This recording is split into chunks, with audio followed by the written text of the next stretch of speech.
यानंतर डोंबिवलीतील बेकायदा रेरा घोटाळा प्रकरणी एक अपडेट समोर येते। 65 अनधिकृत इमारतींपैकी एक असलेली समर्थ कॉम्प्लेक्सला आता नोटीस बजावण्यात आली आहे। समर्थ कॉम्प्लेक्सवर केडीएमसी कडून कारवाई केली जाणार आहे। फलक, पेट्रोलच्या बाटल्या घेऊन रहिवासी महिला मात्र आक्रमक झाल्या।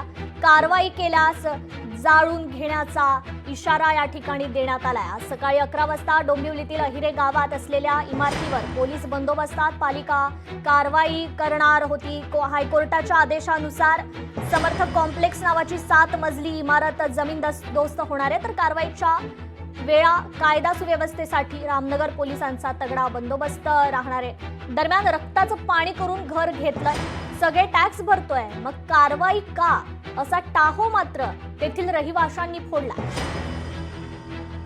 निषेधाची बॅनर म्हणजे आमची कमाई एवढी पूर्णपणे कायदेशीरनुसार आम्ही जर इथे घरासाठी लावलेली आहे आणि तेच घर पणाला लागलेलं आहे, तर ते घर आता आमच्या आयुष्याचा आता हा 36 वर्षाचा टप्पा आहे। याच्यापुढे आम्ही अजून कुठलं दुसरं घर खरेदी नाही करू शकत।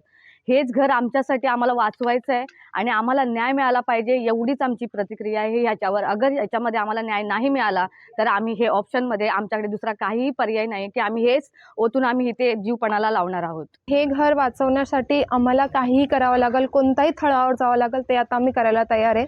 ही पेट्रोलची बाटली यासाठी आहे की मी आता इथेच उभं राहून जर माझं घर तोडणार तुम्ही जीव देणार, माझ्याकडे दुसरा काहीच ऑप्शन राहणार नाहीये। मी हे घर सोडू शकत नाही। माझा सगळा खर्च, माझा जेवढी कमाई आतापर्यंत मी कमवली ती सगळी या घरामध्ये लावलेली आहे। लोकशाही मराठी ऐका, पहा, जागरूक रहा।